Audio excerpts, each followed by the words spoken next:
안녕하세요. 카통형 조디터입니다. 기아가 지난주에 전기차 소식들을 아주 폭탄으로 때렸죠. 바로 레이 EV 그리고 중국에서 공개된 EV5 소식인데요. 지금 두 차량 모두 가격적인 측면 그리고 상품성에서 굉장히 좋은 반응이 쏟아지고 있어요. 오늘은 이 두 차량에 대한 소식을 한번 간단하게 정리해봤습니다. 먼저 레이 EV는 지난주에 세부 재원이랑 가격표까지 전부 공개가 됐죠. 지금까지 반응을 보면 이 상품성 자체는 거의 역대급이라고 할 정도로 굉장히 좋아요. 먼저 이 상품성에서 가장 상징적인 부분은 역시 가격이 아닐까 싶은데요. 이 트림 분류는 기아 내연기관에서 출시해오던 이 3-4개의 전통적인 카테고리가 아니고요. 라이트와 에어 딱 두 가지만 있는 전기차의 간소한 트림으로 나뉘어져 있어요. 시작 가격이 라이트가 2,775만원, 에어가 2,955만원으로 굉장히 저렴해요. 파격적이라고 해도 과언이 아닌데 여기에 각 지자체마다 주는 보조금까지 더하면 이 라이트 트림 같은 경우는 2,000 언저리에서 그런 가격표 구간이 만들어집니다. 현재 레이 1.0 자연흡기 내연기관 같은 모델 경우 가장 저렴한 스탠다드 깡통 트림 시작가가 1,390만원이에요. 그리고 그래비티에 옵션 다 적용하면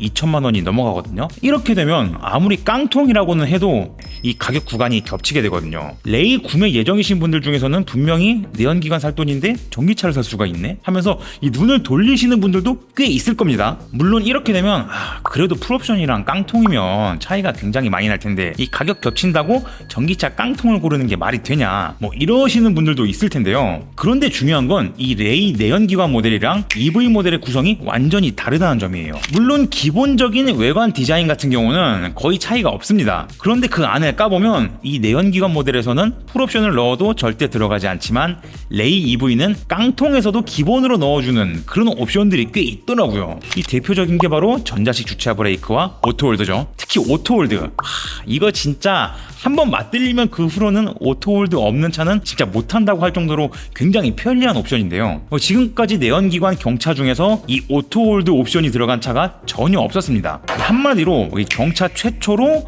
전자식 주차 브레이크랑 오토홀드가 들어간 차량이 바로 레이 EV가 되는 건데, 참고로 이거 따로 옵션이 아니고 깡통인 라이트 트림에도 기본 사용으로 들어가 있는 거예요. 그리고 운전석 계기판 여기에 10.25인치 LCD TFT 클러스터 적용되어 있고요. EV9에 적용된 컬럼식 기어레 모드 들어가고 공조장치 조작부도 내연기관의 다이얼식 타입이 아니라 훨씬 더 세련된 레이아웃으로 바뀌었죠. 또 재미있는 건 이 가상엔진 사운드도 기본으로 들어간다는 건데요. 이건 좀 웃기네요. 이런 건 굳이 안 넣어도 될 것 같은데. 그리고 한 가지 차이점을 또 꼽는다면 레이 EV는 내연기관 모델과 달리 4인승으로 출시가 돼요. 2열 좌석을 보시면 내연기관은 헤드레스트가 3개 붙어 있지만 EV는 좌우 2개밖에 없는 완벽한 4인승 차량이거든요. 이 부분은 경우에 따라서 단점으로 작용할 수도 있을 것 같네요. 아무튼 이런 식으로 레이 EV 모델은 내연기관 모델과는 또 차별화되는 요소가 상당히 많은 차예요. 이러다 보니까 분명히 내연기관 풀옵션 살 돈이면 차라리 레이 EV 깡통으로 건너가자 이렇게 생각을 바꾸시는 분들도 꽤 있지 않을까 싶습니다. 다음은 EV5입니다.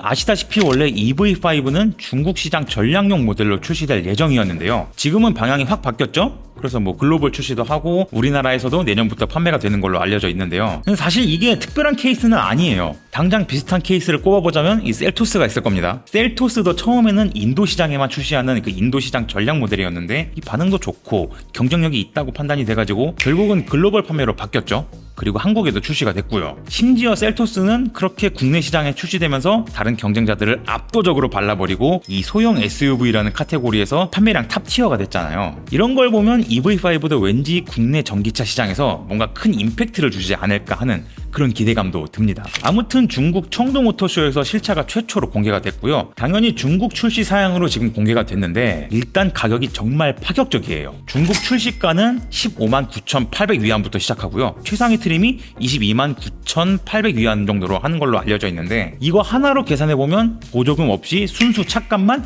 2,900만원부터 시작합니다. 다만 아쉽게도 이건 중국 시장 모델에만 한정된 이야기고요. 우리나라에서 판매되는 EV5나 글로벌 시장에 출시되는 모델들은 NCM 배터리가 탑재된다고 하는데요. 현재 국내 출시 예상 가격대는 적어도 5천만원 이상 선에서 이뤄질 것으로 지금 예상이 되고 있어요. EV5가 2,900만원이다, 3천만원에 살 수 있다, 이런 거는 그냥 행복회로 돌리는 이야기니까 마음을 비우시는 게 좋지 않을까 싶고요. 그래도 일단 중국에 출시되는 EV5의 경우 가격 자체가 굉장히 놀라운 건 확실하죠. 아무래도 지금 중국 현지에서 판매되는 BRD 배터리를 단 테슬라 모델 Y가 파격적인 가격을 들고 나왔기 때문에 기아도 어금니 꽉 물고 이런 가격표를 만든 것 같아요. 그렇다면 외장이나 내장에서 아쉬운 부분이 있다거나 뭔가 원가를 좀 절감하지 않았을까 싶기도 한데요. 현재 공개된 EV5를 보면 또 그렇지도 않아요. 디자인 같은 경우는 EV9의 사이즈를 전체적으로 줄여서 약간 EV9 소자?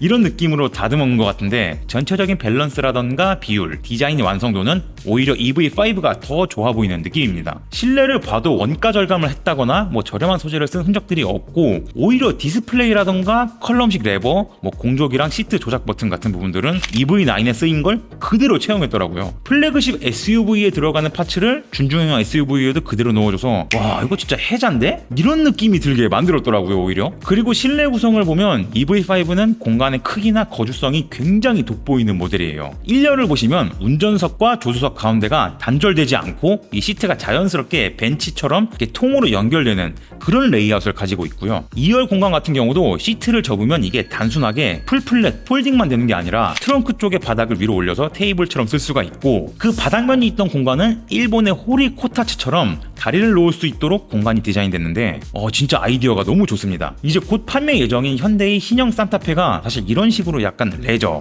캠핑, 차박 이런 키워드들을 염두에 두고 공간을 설계했잖아요. 이런 장점들이 굉장히 돋보였는데 EV5는 체급이 더 작긴 해도 활용성이랑 아이디어 측면에서는 오히려 산타페보다 한 수 더 위인 것 같아요. 근데 이렇게 되면 아무래도 같은 준중형 SUV 전기차인 EV6랑 포지션이 겹치죠. 물론 EV6 같은 경우는 기본적으로 크로스오버 타입이고 스포티한 디자인이랑 운동 성능에 포커싱이 된 차라서 이 전형적인 박스 타입의 SUV인 EV5와는 성격이 살짝 다르긴 한데요. 그래도 결국은 이 둘이 체급이라던가 카테고리가 완벽하게 겹치는 차량이기 때문에 만약에 EV5가 출시가 된다면 어느 정도 팀키를 감수할 수밖에 없을 것 같습니다. 일단 이렇게 기아가 작정하고 내놓은 레이 EV랑 EV5를 한번 빠르게 살펴봤는데요. 이 두 차종의 공통점이 하나 있죠. 바로 LFP 배터리를 사용한다는 점인데요. 레이 EV가 들고 나온 2,775만원이라는 국내 시작 판매가, 그리고 EV5의 중국 판매 가격인 16만 위안이라는 이 가격표가 가능해진 거는 전적으로 LFP 배터리의 가격 경쟁력 때문입니다. 사실 LFP와 NCM 배터리가 갖는 장단점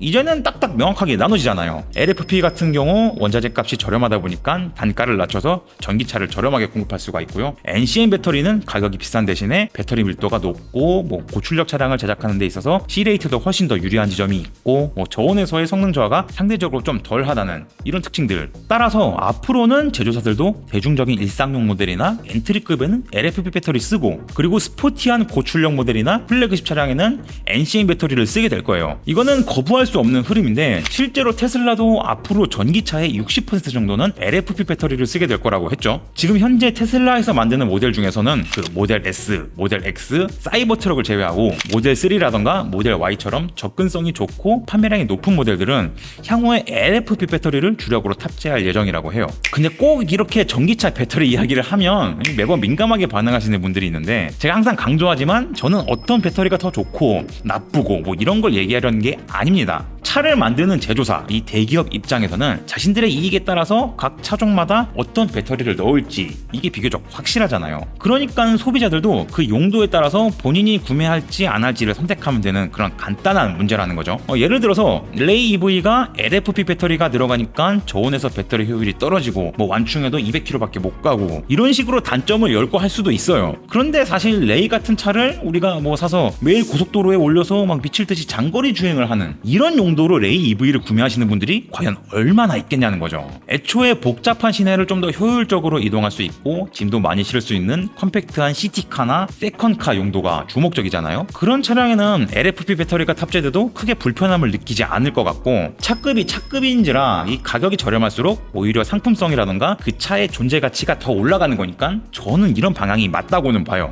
반면에 EV5 같은 경우는 중국 버전은 아무래도 시장 상황에 따라서 LFP가 들어간 테슬라 차량과 가격 경쟁을 해야 되니까 LFP 배터리를 넣었을 거고, 국내 시장에서는 연교차가 심한 이런 주행 환경이라던가 경쟁차 라인업의 가격대 같은 것들을 종합적으로 고려해서 이 NCM 배터리를 탑재하고 가격대도 5천만 원대로 설정을 하는 걸 거고요. 그러니까 어디까지나 제조사의 이익 그리고 소비자의 용도에 따라서 이 선택에 갈리는 거니까 너무 인터넷 댓글창에서 다들 전사처럼 키보드로 비장하게 싸우지는 않으셨으면 싶기는 좀 합니다. 오늘 레이 EV랑 EV5에 대한 이야기는 이 정도로 정리를 한번 해볼까 하고요. 유익하게 봐주셨다면 저희 카통형 채널 구독과 좋아요, 알림 설정도 한 번씩 부탁드릴게요. 지금까지 카통형 에디터 조윤규였습니다. 감사합니다.